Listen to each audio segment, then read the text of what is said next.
Hello friends, welcome to my channel. Friends, దాసరా triple ఐటీకి సంబంధించి మనకి చాలామంది ఉన్న డౌట్ ఏమిటంటే ఆన్లైన్లో అప్లై చేసాము, మరి మేము పోస్ట్ ద్వారా అప్లికేషన్ ఫాము అవి మనం ట్రిపుల్ ఐటీకి పంపించాలా అంటే వాళ్ళు ఇచ్చిన అడ్రస్కి మనం పోస్ట్ ద్వారా అయితే పోస్ట్ చేయాలా అని చాలామంది అడుగుతున్నారు.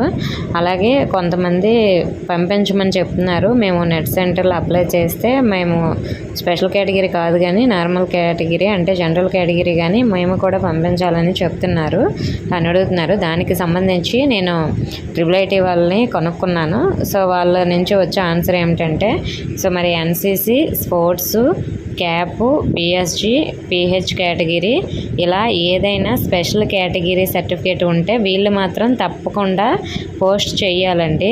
మీరు అప్లై చేసిన తర్వాత మీ స్పెషల్ కేటగిరీ సర్టిఫికేట్, మీ అప్లికేషన్ ఫాము, అక్కడ ఏమేమి డాక్యుమెంట్స్ వాళ్ళు అడుగుతున్నారో అవన్నీ కూడా మీరు పోస్ట్ ద్వారా పంపించాలి వాళ్ళు ఇచ్చిన అడ్రస్కి. మీకు పంపించకపోతే మాత్రం మీకు సీట్ రాదు. వీళ్ళందరూ తప్పకుండా పంపించండి. మరి జనరల్ కేటగిరీ వాళ్ళు పంపించాలా అని అడిగితే జనరల్ కేటగిరీ వాళ్ళు ఎవరు అవసరం లేదు. ఆన్లైన్లో అప్లై చేసేసి అప్లికేషన్ ఫామ్ అనేది డౌన్లోడ్ చేసుకొని ఉంచుకోండి. కౌన్సిలింగ్ మెరిట్ లిస్ట్ అనేది రిలీజ్ చేస్తారు కదా, అందులో నేమ్ ఉంటే మీరు డైరెక్ట్గా కౌన్సిలింగ్కి అయితే వెళ్ళొచ్చు. స్పెషల్ కేటగిరీ వాళ్ళు మాత్రం పోస్ట్ ద్వారా పంపించాలి. ఎందుకంటే వాళ్ళ దగ్గర ఉన్న స్పెషల్ కేటగిరీ సర్టిఫికేట్ కరెక్టా కాదని ముందుగా చూసుకొని వాళ్ళు మెరిట్ లిస్ట్ వాళ్ళకి రిలీజ్ చేస్తారు. అందువలన వీళ్ళు మాత్రమే పంపించాలి, మిగతా వాళ్ళు ఎవరూ అవసరం లేదు. సో మీకు డౌట్ ఉంటే మీరు కూడా కనుక్కోవచ్చు.